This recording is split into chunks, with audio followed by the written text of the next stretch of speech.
Welcome to Elderly and Health. If growing older has felt heavier lately, this message is for you. Aging doesn't have to be lonely or empty. Today, we'll explore 6 essential things that make old age not just bearable, but deeply meaningful, as shared by seniors who truly understand. Aging brings changes we can see: gray hair, slower steps, wrinkles that trace the years. But some of the hardest changes are the ones no one talks about, the ones that live quietly inside. It's not just about aches or medications. It's the absence of things we once took for granted: purpose, connection, laughter, touch, even the feeling of being needed. Many seniors describe a kind of emptiness that doesn't come from hunger or pain, but from no longer feeling seen or heard. It's the quiet after your children stop calling as often. The silence of mornings when there's no one to say good morning to. The long evenings when the house doesn't echo with voices anymore. This isn't just emotional. Research shows that lacking certain emotional and social needs in old age can lead to real health consequences: depression, memory decline, and even increased risk of early death. But here's the truth: many of these needs can be fulfilled again, not by going backward, but by making conscious choices forward. In today's video, we'll explore 6 essential things that seniors say made the biggest difference between misery and meaning in their later years. Not all struggles in old age come from the body. Many come from what's missing in the heart and mind. In conversations with older adults across the country, one message came through clearly: life in old age becomes truly difficult when certain emotional and human needs are not met. In this video, we'll explore 6 essential things that many seniors say are key to making old age not only tolerable, but joyful and fulfilling. These include the feeling of still being useful, the presence of daily connection, meaningful routines, safe spaces, physical movement, and emotional expression. If any of these are missing, daily life can slowly lose its color. But the good news? These are not luxury needs, they are basic, human, and deeply possible to reclaim, even when living alone or facing limitations. Let's look closely at each one, and discover what makes the difference between silent suffering and peaceful aging. One of the most painful experiences in old age isn't physical decline, it's the feeling of no longer being needed. After decades of working, raising families, solving problems, and being relied upon, many seniors suddenly find themselves without a clear role. The children are grown. The career has ended. There are no more lunches to pack or meetings to lead.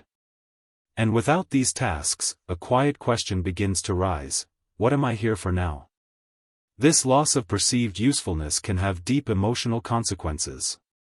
Seniors who no longer feel needed often describe a hollow kind of sadness, one that's harder to explain than pain or loneliness.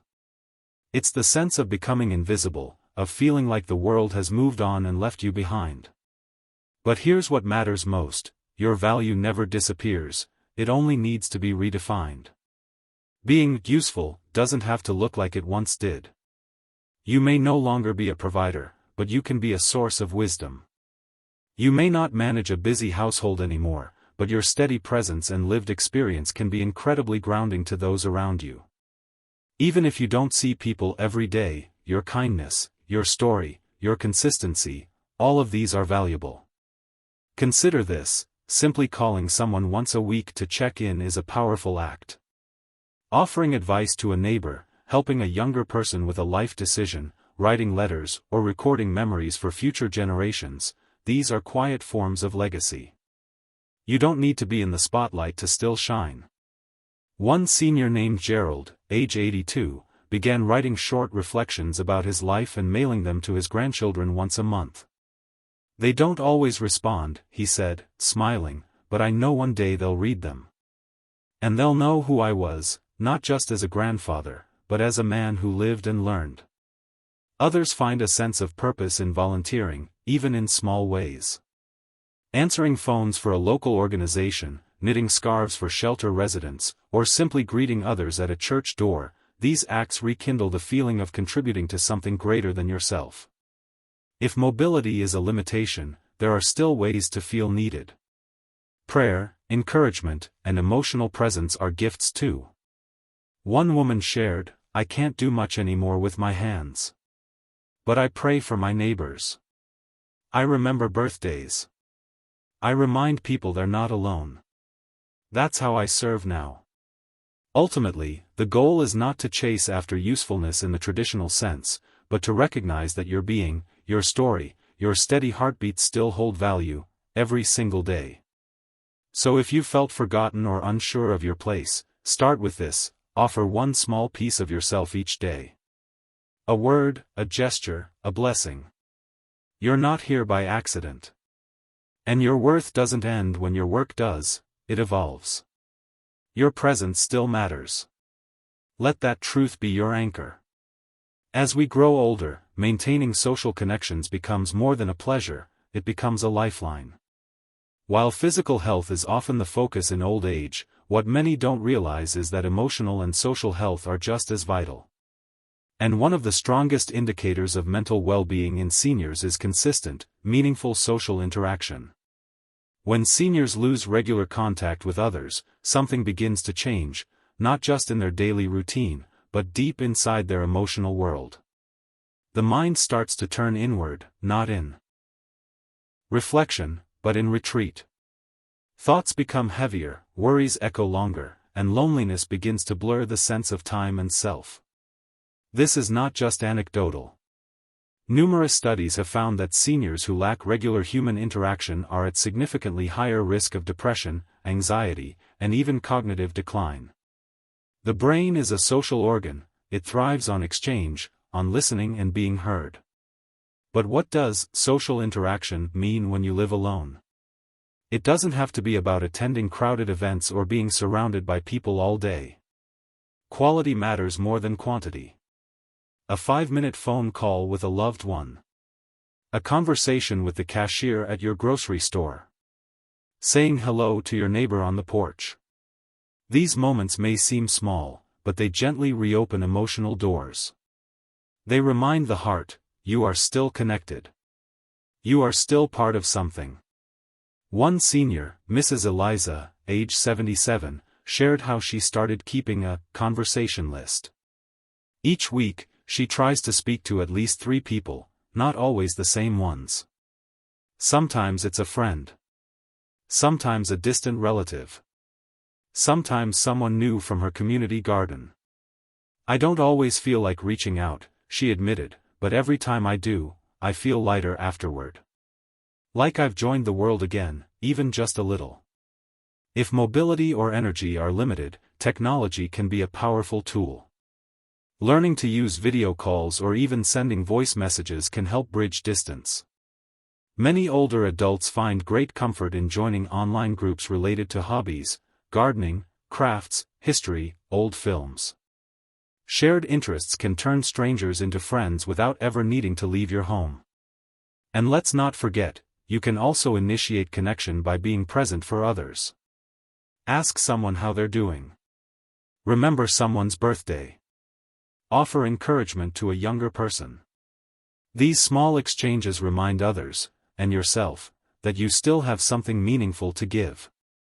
It's also okay to build quiet social rituals. Watching a favorite TV show at the same time as a friend and texting about it afterward. Sharing a morning coffee by phone with a sibling once a week. These routines create rhythm, structure, and anticipation, 3 things that deeply support emotional health in old age. And most importantly, don't fall into the trap of thinking, "No one wants to hear from me."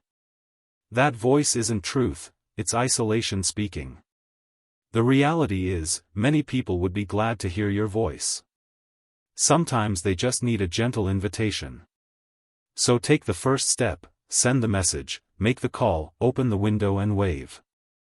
Because each time you connect, you're not just reaching out to others, you're pulling yourself back into life. And life, no matter how quiet, is always better when shared. One of the most overlooked truths of aging is this: the H. Living without a goal doesn't mean life is over. But it does mean life becomes passive. And the heart, which once thrived on meaning and movement, begins to feel lost. For many seniors, This shows up in subtle ways: sleeping too much, watching television all day without really watching, or feeling irritable without knowing why. But here's the good news: purpose can be small and still powerful. You don't need to start a new business or travel across the country to feel fulfilled. You just need one or two things each day that make you feel useful, engaged, or joyful, even in a quiet way. Take, for example, Mr. Anthony, 80, who wakes up each morning and spends 30 minutes tending to his tomato plants. It's not about the harvest, it's about the rhythm. It gives my day a shape, he says. It reminds me that life is still growing. Or Mrs. Ramirez, 76, who calls her sister every afternoon at 2 p.m. to read a devotional out loud. It's their ritual. They don't talk for long, but that moment connects their hearts and gives both of them something to anticipate. Daily goals don't have to be the same every day. Some seniors enjoy making a short list each morning. 1. Walk to the mailbox. 2. Bake banana bread. 3. Sort one drawer in the kitchen. 4. Call my grandson. Even if all 4 don't get done, the very act of naming them creates intention. And intention is what keeps the mind alert and the spirit active. For those who are spiritual, daily prayer, meditation, or reading sacred texts can offer direction. For others, it may be checking in on a neighbor, writing in a journal, or learning something new, like how to use a phone app, or following a YouTube art tutorial for seniors. The point is not productivity. It's presence. Goals give the mind something to reach for, and that reaching keeps the brain healthy and the heart hopeful. Without purpose, time becomes heavy. With it, even the slowest days feel meaningful. If you've been drifting lately, try this: tonight, before bed, write down just one thing you want to do tomorrow. Something small. Then do it. You'll be surprised how that simple act can shift your energy. Because no matter how old we are, we all need something to wake up for. And when you give your day a reason to begin, your life quietly remembers how to shine again. One of the most painful forms of loneliness in old age isn't just being alone in a room, it's having no one to talk to about what truly matters. You may see people, wave to neighbors, or even exchange polite words at the store. But if there's no one you feel safe enough to open your heart to, a heavy kind of silence begins to grow inside. This is called emotional isolation, and it's one of the leading contributors to depression among older adults. It's different from physical loneliness. You might be surrounded by people and still feel emotionally alone, because no one knows what you're really feeling, or asks how you're really doing. When we lose a spouse, a close friend, or even a longtime pet, it's not just the absence of that presence, it's the absence of emotional witness. The person who remembered our stories, our habits, our history. Without that mirror, it can feel like our emotions no longer have a place to go. And when emotions are bottled up for too long, they don't disappear, they quietly turn into sadness, anxiety, or even numbness. But it doesn't have to stay that way. Emotional connection is still possible in later life, it just sometimes takes a little creativity and courage. For some, that connection starts with talking to oneself aloud, and yes, that's healthy. Sitting in your chair and saying, "Today I felt a bit lonely," or "I missed my husband this morning," is not a sign of losing your mind. It's a way of finding it. Naming your feelings helps you process them. It also reminds you that your emotions are valid, even if no one else hears them. Others may benefit from writing in a journal or keeping a feelings notebook. Write one sentence a day: what made you smile, what made you pause, what you wish you could say to someone. This doesn't require skill, it just requires honesty. When possible, seek out someone you trust, even if you haven't spoken deeply with them before. A neighbor, a cousin, a member of your faith group. Sometimes, reaching out and saying, "Do you have a few minutes? I'd like to share something that's been on my mind," opens a door you didn't know was there. Some older adults have found comfort in joining grief circles, storytelling workshops, or senior support groups, where others share honestly about aging, loss, memory, and hope. In those spaces, no one needs to explain themselves. Everyone understands what it feels like to carry years of life inside. And let's not forget, emotional connection can also be spiritual. Many seniors talk to God, to a late spouse, or to their younger selves. These conversations are healing, even if they happen in silence. One woman shared that she writes letters to her late husband every month. "It keeps our bond alive," she said. "It helps me cry and smile at the same time." If you felt emotionally isolated, start with a small gesture. Write a postcard to someone. Say something honest out loud. Join a conversation, even if just to listen. Because your emotions matter. Your memories matter. And most of all, you deserve to be heard, even now, even still. When we talk about aging well, we often focus on medication, diet, or safety. But one of the most powerful and natural tools for maintaining health, both physical and mental, is often the most neglected: regular, gentle movement. Many older adults mistakenly believe that physical activity is no longer necessary, or worse, that it's unsafe. Some worry about falling, joint pain, or simply feel unmotivated without a companion to exercise with. Over time, this leads to long stretches of inactivity. Muscles weaken. Joints stiffen. Balance declines. And even more subtly, the mind begins to slow down, too. This isn't just about fitness, it's about function. Movement helps regulate blood pressure, improve digestion, strengthen bones, and keep the immune system responsive. It also boosts mood, sharpens memory, and reduces feelings of depression or anxiety. The key is not intensity, it's consistency. You don't need to run marathons or lift heavy weights. You simply need to move your body in ways that are safe, mindful, and sustainable. Let's start with walking. A short 10 to 15-minute walk around the block or even within your home can have tremendous benefits. One senior, Mr. Harris, age 83, does 5 laps around his dining table every morning while listening to old jazz records. "It gets my blood moving and puts me in a good mood," he says with a smile. Chair exercises are another great option for those with mobility limitations.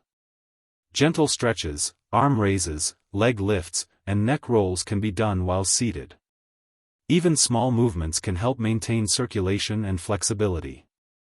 Many community centers and online platforms now offer senior-friendly chair yoga or stretching routines, often free of charge. If walking isn't possible, simply standing up and sitting down from a chair several times in a row is a great way to build leg strength and improve balance. This simple movement also increases confidence, one of the most important factors in fall prevention. And don't underestimate the power of household chores as exercise. Sweeping, folding laundry, gardening, or even washing dishes involves movement and coordination. The goal is to stay active, not to strain. Another joyful way to keep moving is through music. Put on your favorite old tunes and sway, clap, tap your feet, or dance a little if you can. Movement connected with joy has a special magic. It not only strengthens the body but also awakens the spirit. Equally important is movement for the hands. Fine motor activity, like knitting, playing cards, painting, or even kneading dough, keeps hand muscles agile and stimulates the brain. One woman, age 79, said she does a small craft project each week, not for anyone else, just to keep my fingers and focus alive. A helpful tip: make movement a part of your routine, not a separate chore. For example, stretch your arms before getting out of bed. March in place while brushing your teeth. Do ankle circles while watching TV. Reach to touch the wall gently every time you pass it. Your body may not move the way it once did, but it still longs to move. And when you listen to that longing, something beautiful happens. Your mind begins to clear, your energy returns, and your confidence quietly rebuilds itself. So today, choose one gentle way to move. It doesn't need to be perfect. It just needs to happen. Because movement is not just about keeping the body alive, it's about reminding the soul that you are still here, still strong, and still capable of joy. When you live alone in older age, your home becomes more than just a roof over your head, it becomes your world. It's where you wake up, eat, rest, think, and sometimes spend entire days. That's why the quality of your environment plays a major role in how you feel mentally, emotionally, and physically.